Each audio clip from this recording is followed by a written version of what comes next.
228事件发生到今已经是79年过去了。这纪念行动要伫礼拜5举办。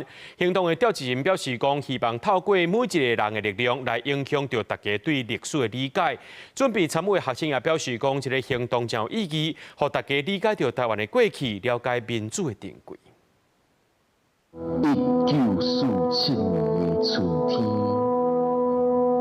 炮弹四界扫。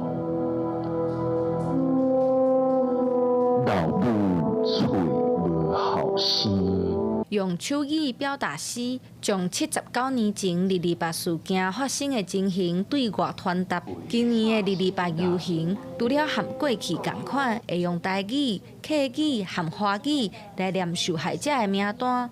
主办单位也希望参加这个活动的人数会当一年比一年搁较多。 头一届参与的学生讲，228事件对台湾来讲是重大的悲剧，应该要会记哩。你的家庭可能你的亲戚朋友，问落拢有人受到伤害，这代志真正是咱规个民族的记忆甲伤痕，所以真荣幸会当参加这个活动去纪念着过去为着咱牺牲的先辈。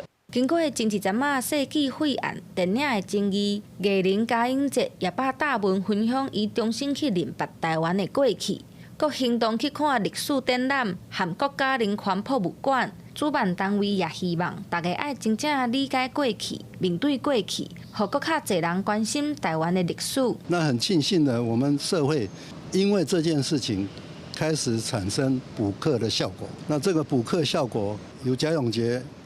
做一个示范，其实这个是一个，在台湾来讲，这是一个从小小的一个火花开始点出来，会变成一个可燎原的资产。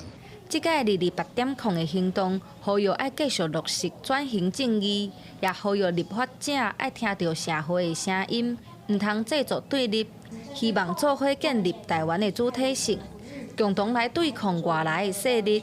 记者陈心彤、林秀凯台北报道。